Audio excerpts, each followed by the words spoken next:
Autumn is the season of art and music. Something in the air makes people seek out entertainment. Jujutsu High students were sorcerers, but they were also students. And just as academic study alone isn't all there is to school days, training and missions are also not enough to fill a life. Students must remain ready for battle, but without a change of pace now and then, they'd fall to pieces. Their bodies and minds wouldn't be healthy and able to react to sudden threats if they didn't also find time to play. Thus, both were necessary. Training to steel their nerves and opportunities to loosen up. The students' nerves were on edge after the Goodwill event, during which they had to drive away special-grade curse spirits, but the initial commotion eventually passed. Visiting students returned to Kyoto, and everyone's lives started to go back to normal. In other words, the first years at the Tokyo school now had some time on their hands. And Kugisaki was getting bored. "Itadori, I'm bored," she complained. "I can see that," Itadori replied. "And what clued you in?" "You're rearranging the icons on your phone. That's something only an insanely bored person would do." "Itadori, what is there to do in Tokyo?" Kugisaki demanded. "Don't talk to me like I'm Siri." "Fushiguro, got anything fun for me?" "You're asking the wrong guy. You boys suck." The autumn winds were turning chill. The first years were bored at school, and the second years were away on missions, so they couldn't even train with the upperclassmen. In the absence of anything else to do, they walked to the convenience store. There was nothing they needed to buy, but they could check to see if any new magazines had come out, or, any new soft drinks, or if the weather had gotten colder at all.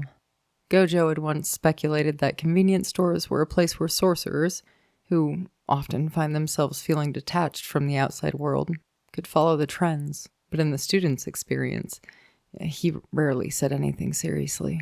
Ijichi had commented that in reality, Gojo probably only used convenience stores to pick up emergency donuts. But that had earned him a smack to the back of the head. "Isn't there anywhere else to hang around? I've already seen everything in the shops around here," Kugisaki muttered as she flipped open a tourism pamphlet on display in the magazine corner. Beside her, Itadori was flipping through a weekly manga magazine. "Yeah," he said. "Today would be a good day to go out and do something. Karaoke sounds fun, but it would probably keep us out late, and we shouldn't stay out at night. And with this cold air, I'd need a proper warm-up before singing Yosui," Kugisaki contributed. "So your first choice would have been by Yosui Inoue?" "Of course. Obviously, I'd choose Riverside Hotel. Just for you guys." "How considerate of you, but no thanks." "Overreact much? You look like you're on a variety show." "The manga series I was following ended. Both of them." "Well, you were dead for a while," Kugisaki said nonchalantly, peering at the manga Itadori held. She tilted her head, puzzled at how the boys couldn't seem to avoid getting pulled into any manga with shonen in the title. "Seriously? I'm in shock. Did it feel this way for Urashima Taro from the fairy tale?" Itadori asked. "Stop exaggerating. You were only dead for 2 months, right?" "I didn't get out very often, but I guess 2 months is long enough for a weekly series to end." "Do you follow any manga, Fushiguro?" "No." Fushiguro didn't bother to turn away from his search for gum. He didn't seem the slightest bit interested in their conversation. But Itadori was used to that, and he didn't mind. "One of the serializations ended right in the middle of a story arc I was totally obsessed with," Itadori exclaimed. "Just wait for the graphic novel to come out," Kugisaki said. "Yeah, sure," Itadori replied. "Hey, speaking of which, all my manga, video games, and posters disappeared from my room. I guess because I was supposed to be dead?" "Oh, yeah, sorry about that, but you shouldn't put up posters," Kugisaki said. Think about how the person who had to clean out your room felt. Having to see all the hobbies of the kid who died." "Wait, you were the one that cleaned those out, Kugisaki?" "Well, Fushiguro helped." "Whew, thanks, Fushiguro." "If I'd have known you were alive, I'd have kept them," Fushiguro said. It's fine." "What's with those faces? Was there something in there I wasn't supposed to see?" "No, well, no." Kugisaki's eyes narrowed as she noticed the odd expressions on Fushiguro and Itadori's faces, but she decided not to inquire about it. Perhaps it was better that she didn't know. "Anyway, we can't stand here reading forever. she said. Isn't there any place you want to go, Kugisaki? Itadori asked. What about you? How about a movie? Is there anything interesting showing? I mean, Star Shark vs. Mega Zombies is at the theater. A dead guy watching a zombie flick. Talk about morbid irony. Well, that was harsh, Itadori muttered. Kugisaki gave him an astonished look. She was still cranky with him for not being the slightest bit apologetic about dying. It's not harsh, I just think your taste in movies is worsening. Really? Man, over the last 2 months, Gojo-sensei showed me a ton of movies. Some were fun, and the others were absolutely exhausting. God, I must have watched about 100 movies. I bet Gojo has a bunch of weird old DVDs. Actually, Star Shark vs. Mega Zombies isn't so bad. It was billed as a shark movie, and sharks totally make an appearance. Your geeky observations make no sense to me. Oh? Itadori asked. If you go see that, I'm leaving, Fushiguro said. Huh? Itadori was shocked. Kugisaki and Fushiguro seemed genuinely repulsed by Itadori's suggestion. It occurred to him that he might actually be more of a geek than he thought, and that hurt a little. But he really had been packing in a ton of movies, of both superior and inferior quality. Itadori's taste in movies had taken a nerdy turn thanks to Gojo's recommendations, but also because he had gotten along so well with Junpei Yoshinobu, another movie geek. He realized his killer impersonation of Tom Hanks in Castaway might not go over so well with the current company. The resulting sadness was one that he couldn't put into words. If karaoke and movies were off limits, that really cut down on their options. Itadori flipped through the magazine he was holding as though it might offer ideas of something to do. But it was a manga magazine. There won't be any recommendations for local sightseeing spots or famous shops. He idly turned the pages as he pondered the matter. Then his hands suddenly stopped. The magazine was open to a 2-page spread in a popular sports manga. Hey, he exclaimed. Autumn is sports season, right? Why? Did you just come up with another bad idea? Kugisaki asked. Let's do some sports training to prep for next year's Goodwill event. Huh? Kugisaki made a sour face at Itadori's suggestion. Meanwhile, Fushiguro paid for his pack of mint gum at the cash register. He figured the other two would probably come to a decision about what to do by the time he finished exercising the fly head on the cashier's hair. Section 2. This was how the 3 first years ended up spending a cool autumn day engaged in sporting activities. This is what you meant by sports training? Kugisaki asked. I always wanted to give this place a try, Itadori responded. It had only taken them around 10 minutes to depart the convenience store, head to the train station, and board the train that took them to the large indoor sports center that had a few locations around the city. The offerings included a batting cage, table tennis, billiards, football, roller skating, golf, and Segway rentals. And because there was also snacks and karaoke, they'd have no trouble killing time. Sports centers like this could also be found in more rural areas. But this one was larger and provided a greater variety of amusements than most of the others. Even Kugisaki's face lit up at the sight of this wonderland. This was a pretty good idea, especially coming from you, she said. Even if we get tired of the sports stuff here, we can always try something else. I know, right? Itadori said. Show us around, Fushiguro. I've never been here, Fushiguro said. No way, and you live in Tokyo? How can you even say you're from the city? Demanded both Yuji and Nobara. You guys need to lose your prejudices, Fushiguro said. It's very disappointing, Fushiguro. Yeah, Kugisaki said.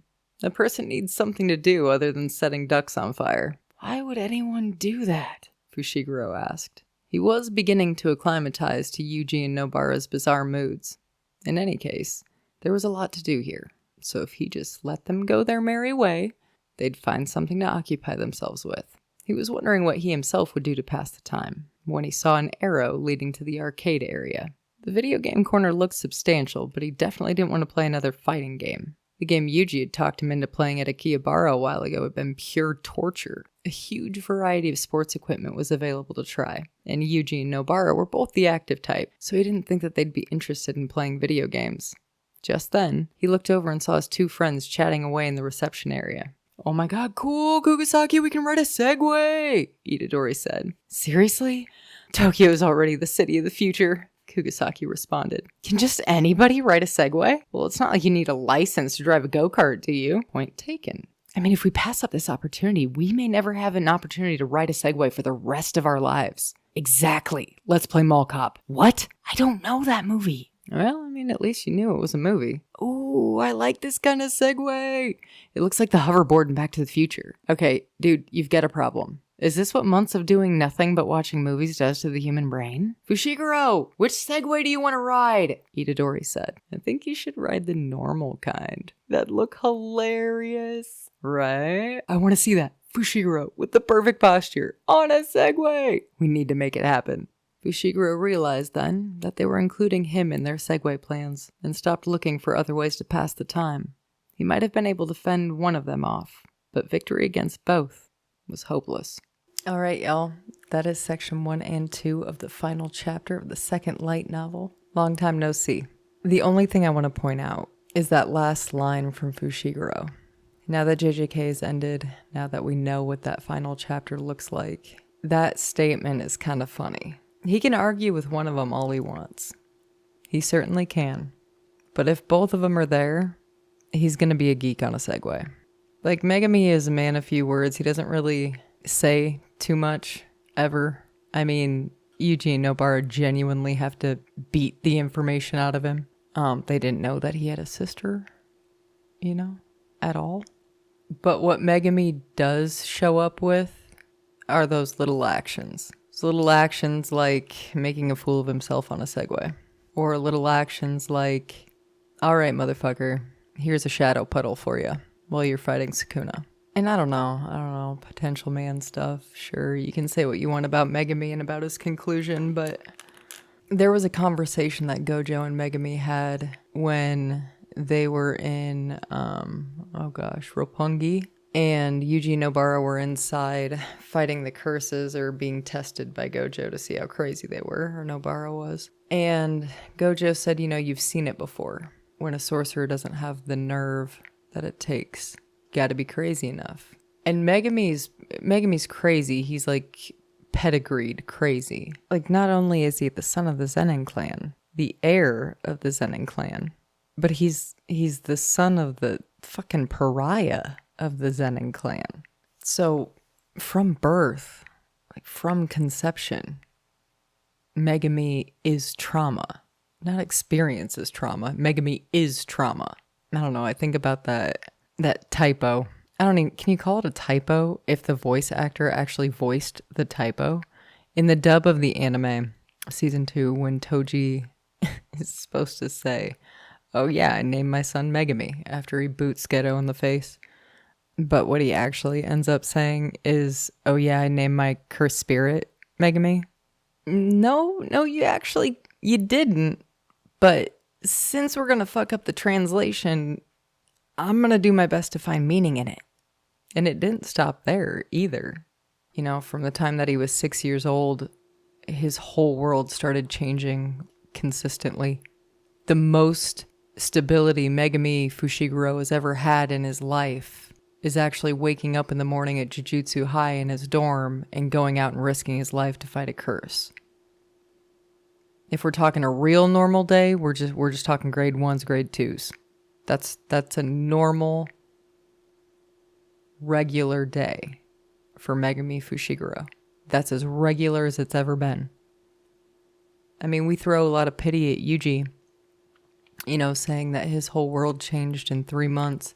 It's only been a semester. It's only been a semester for Yuji, and look at where he is. Sure. Absolutely. Absolutely. But when you have been, conditioned for trauma, the way that Megami is, what happened to him in the Culling games was too much. I mean, that was his Yuji on the floor in Shibuya moment. It just happened to coincide with the end of the world and the guy that was bringing it with him. Something Gege does that I absolutely love is showing fairness in pain. Everybody's going to crumble. Everybody's going to have that floor of Shibuya moment. When it happens, I don't know. You don't know. Nobody knows. Maybe the person that approves binding vows, knows.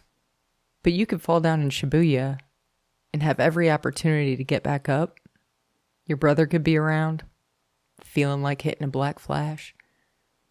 Or you could hit your knees in, the middle of Shinjuku. and somebody else has control of your body. And that somebody else just killed your sister. And he's trying to kill all your friends. And the guy that saved you from your birthright trauma, he's dead. He's dead too. And like one of your friends is trying to climb in his body because he's convinced himself that he needs to be the ultimate monster now that the old ultimate monster is gone. You know, your situation is fucked. So drowning was probably a decent idea to Megami. But damn it, not with Yuji and Nobara around. It doesn't matter what brand of peace you're looking for. Those two ain't gonna let you have it. And thank God for that. Anyway, I'm back. And I'll see y'all in the next one.